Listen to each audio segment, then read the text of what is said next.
Sekarang Allah berikan kepada kita 10 hari terindah sepanjang masa.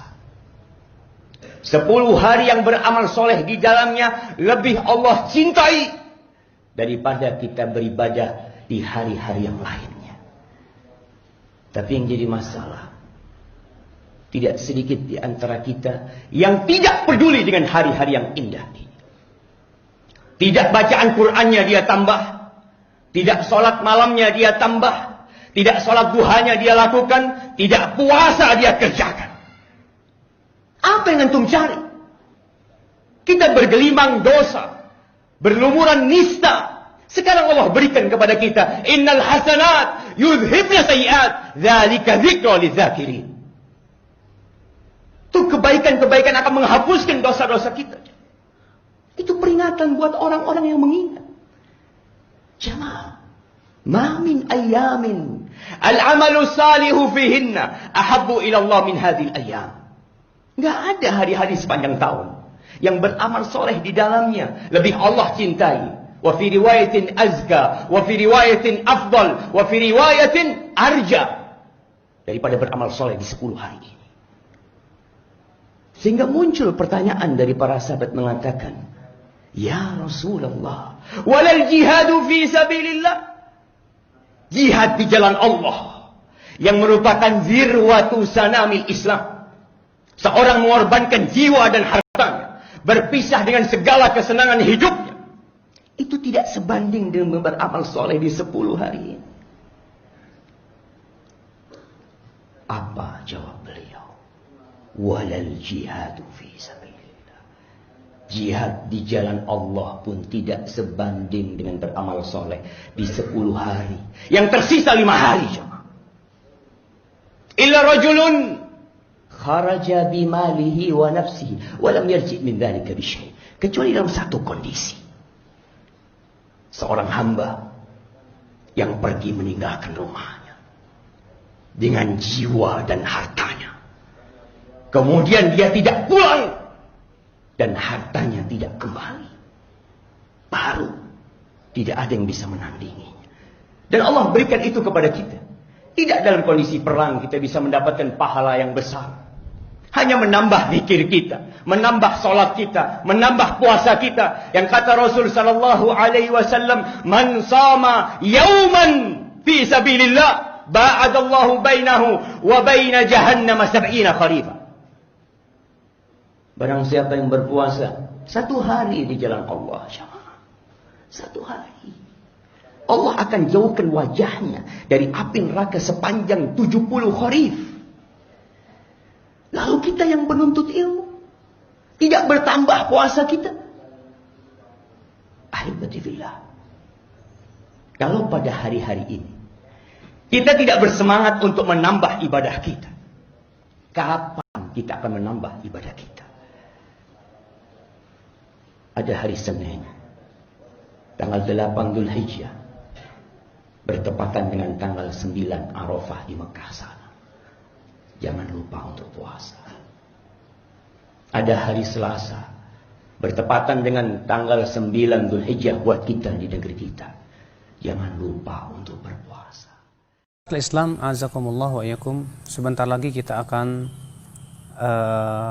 menghadapi bulan Dzulhijjah. Di mana di bulan Dzulhijjah ada waktu yang sangat utama sekali, yaitu dari tanggal 1 sampai tanggal 10 bulan Dzulhijjah. Sebagaimana Imam Muslim meriwayatkan bahwa Rasulullah SAW bersabda, "Ma min ayyam al-amalu salihu fih ahabbu ila Allah min hadhil ayyamil 'ashr." Tidak ada satupun hari-hari yang amalan saleh lebih dicintai oleh Allah dari hari-hari ini. Apa itu? Yaitu 10 awal bulan Dzulhijjah. Kata para sahabat, "Walal jihad fisabilillah ya Rasulullah."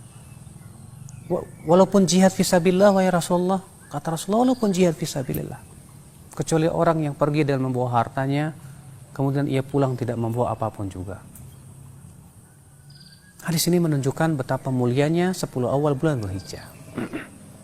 Maka kesempatan ini adalah kita gunakan dengan sungguh-sungguh, ya. Untuk apa? Untuk beramal saleh. Lalu apa amalan soleh yang bisa kita lakukan di bulan ini? Yang pertama, memperbanyak zikrullah. Karena ia adalah merupakan hari-hari yang diperintahkan kita untuk berzikir kepada Allah Subhanahu wa taala. Yang kedua, kita banyak berpuasa. Jadi ikhtilaf para ulama, apakah berpuasa di 10 awal bulan Dzulhijjah itu disunnahkan atau hanya tanggal 9-nya saja. Sebagian ulama mengatakan tanggal 9-nya saja berdasarkan hadis Aisyah bahwa aku tidak pernah melihat Rasulullah SAW berpuasa 10 bulan Dzulhijjah sekalipun juga. Sementara hadis Ummu Salamah mengatakan, iya, Rasulullah SAW, aku pernah melihat Rasulullah SAW berpuasa 10 bulan Dzulhijjah. Dan Ummu Salamah di sini menetapkan, sedangkan Aisyah meniadakan. Dan kaidah mengatakan bahwa yang menetapkan lebih dahulukan daripada yang meniadakan. Dan inilah yang lebih kuat nih ya. Maka kita memperbanyak berpuasa dari semenjak tanggal 1 sampai tanggal 9 bulan Dzulhijjah. Terlebih pada tanggal 9 bulan Dzulhijjah itu, ini keutamaan besar yaitu puasa hari Arafah. Kata Rasulullah SAW, puasa hari Arafah itu tukafiru sanatal madiyah wa sanatal qabilah, yaitu menggugurkan dosa di tahun yang telah lalu dan tahun yang akan datang. Masya Allah, akhal Islam, azakumullah wa iyyakum. Kemudian amalan yang ketiga yaitu kita berudhiyah, berkorban, di mana Rasulullah SAW menganjurkan kita untuk berkorban dan pahalanya besar di sisi Allah Subhanahu wa taala. Di antaranya adalah hadis Allah Ta'ala berfirman, fasalli lirabbika wanhar, solatlah untuk Rabbmu, dan wanhar, dan sembelihlah. Di mana ibadah berkorban adalah merupakan ibadah yang agung di sisi Allah Subhanahu wa taala. Di mana ibadah menyembelih adalah merupakan ibadah yang agung. Allah berfirman, "Qul inna salati wa nusuki wa mahyaya wa mamati lillahi rabbil alamin." Katakan, sesungguhnya salatku, sembelihanku, hidupku dan matiku untuk Allah Subhanahu wa taala. Ikhwatul Islam, azakumullah wa iyyakum, di antara amalan yang selanjutnya adalah sedekah. Kita memperbanyak sedekah di bulan tersebut atau di hari-hari tersebut. Karena sudah pernah kita ketahui ya akhi, bahwasannya beramal soleh di waktu-waktu yang sangat mulia itu pahalanya luar biasa, dilipat gandakan oleh Allah Subhanahu wa taala. Maka kita memperbanyak sedekah. Bayangkan sedekah yang sedikit jangan kita anggap remeh. Kata Rasulullah, idza tasaddaqa ar-rajul bi'adli tamratin min kasbin thayyibin, apabila seseorang bersedekah dengan sebutir kurma dari usaha yang halal, taqabbalallahu biyaminih, Allah akan terima dengan tangan kanannya. Fayurabbiha, lalu Allah Subhanahu wa taala mengembangbiakannya. Kama yurabbi ahadukum faluwah, sebagaimana salah seorang dari kalian mengembangbiakan kudanya, hatta tasiru mithlal jabal, sehingga kemudian infak yang sedikit itu menjadi sebesar gunung, kata Rasulullah SAW. Maka di hari-hari yang seperti ini sangat dianjurkan sekali. Demikian pula akhi azakumullah, kita memperbanyak salat, berupa salat sunnah, karena ia adalah hari-hari yang sangat mulia, dan Rasulullah mengatakan bahwa sebaik-baiknya amal adalah salat. Baik itu salat wajib kita jaga, demikian pula salat tahajudnya, salat duhanya, salat sunnah rawatibnya, terlebih juga salat yang disebut dengan salat Idul Adha. Maka salat Idul Adha pun juga amalan yang besar. Bahkan pendapat yang paling kuat bahwa salat Id itu hukumnya adalah fardu ain. Kenapa? Karena Allah Subhanahu wa taala memerintahkan individu kaum muslimin untuk melakukannya. Allah berfirman, fasalli li rabbika wanhar, maka salatlah untuk Rabbmu dan sembelihlah. Ikhwatul Islam, azakumullah wa iyyakum. Setiap kita berlomba-lomba untuk mendapatkan keutamaan yang agung ini, 10 awal bulan Dzulhijjah. Bahkan banyak ulama mengatakan 10 awal bulan Dzulhijjah lebih utama daripada 10 akhir bulan Ramadan. Kenapa? Karena Allah bersumpah dengannya. Allah berfirman, wal fajr walayalin ashar, demi waktu fajar dan demi 10 malam. Kebanyakan ulama tafsir mengatakan bahwa yang dimaksud dengan 10 malam di sini yaitu akhal Islam azakumullah 10 awal bulan Dzulhijjah. Demikian agungnya ya 10 awal bulan Dzulhijjah ini. Maka sudah merupakan kesempatan buat kita, dan di sini Allah memberikan kepada kita kesempatan untuk kita beramal soleh, ya bersungguh-sungguh. Kita berusaha, ya niatkan dari sekarang.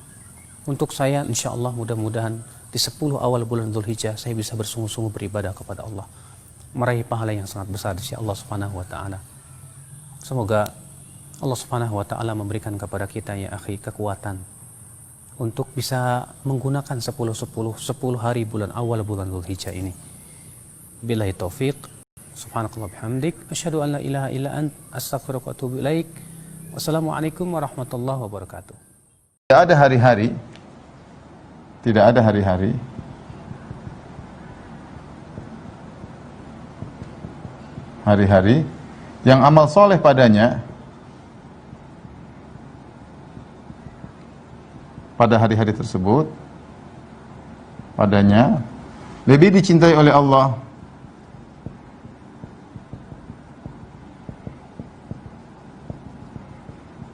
daripada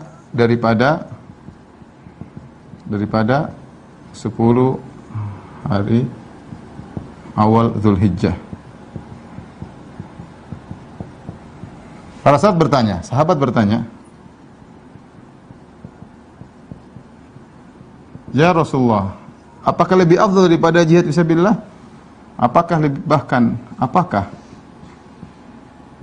amal soleh pada hari-hari tersebut lebih afdal bahkan dari jihad?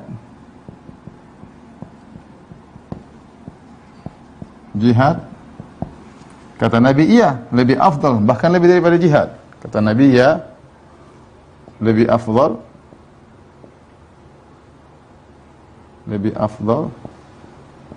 dari jihad. Kecuali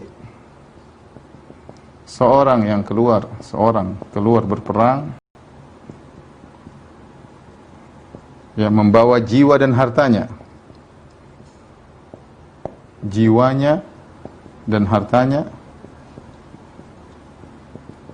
lantas tidak ada yang kembali. Dia kembali dengan tidak membawa dua-duanya. Lantas artinya dia meninggal dan hartanya dirampas.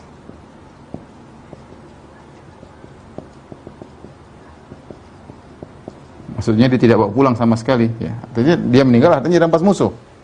Taib. Ini hadis sangat agung, ya, yang menjelaskan tentang agungnya beramal soleh di 10 hari awal bulan Dzulhijjah, ya. Sampai-sampai ketika Nabi mengatakan tidak ada amal yang paling dicintai di 10 hari ini daripada hari-hari yang lain, sampai para sahabat bertanya, ya Rasulullah, apakah lebih afdal daripada jihad? Kata Nabi, iya, bahkan lebih daripada jihad.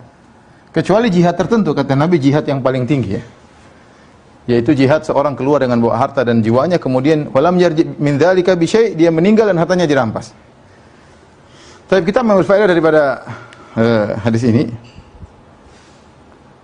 Yang pertama, ini menunjukkan, ya, jihad adalah ibadah yang sangat agung. Makanya dalam hadis kata Nabi SAW, wa zirwatu sanamiha al-jihad fisabilillah. Kata Nabi SAW, wa zirwatu sanamihi al-jihad fisabilillah. Itu puncak dari Islam adalah jihad. Taib. Akan tapi di sini juga ternyata jihad bertingkat-tingkat. Namun Namun ya, Nabi menjelaskan juga ya, ternyata jihad bertingkat-tingkat.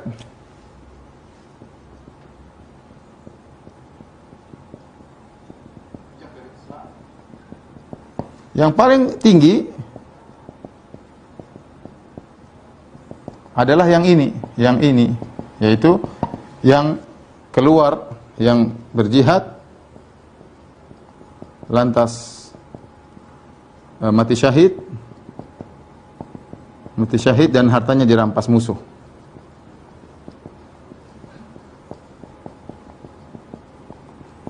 Kata Nabi, nah jihad yang inilah baru yang bisa menyamai atau lebih afdal daripada amal soleh di 10 bulan pertama, 10 hari bulan pertama bulan Dzulhijjah. Adapun jihad yang bukan ini masih di bawah. Subhanallah. Jihad bertingkat-tingkat. Yang bisa mengungguli atau menyamai keutamaan beramal soleh di 10 hari pertama bulan Dzulhijjah adalah jihad yang ini. Kalau jihad umum belum. Jihad ini yang seorang keluar dengan hartanya dan jiwanya, kemudian dia meninggal dan hartanya dirampas oleh musuh. Ya. Dalam riwayat yang lain, harta yuhra kedua damuhu, sampai darahnya tertumpah. Baik, kita kembali kepada hadis ini ya.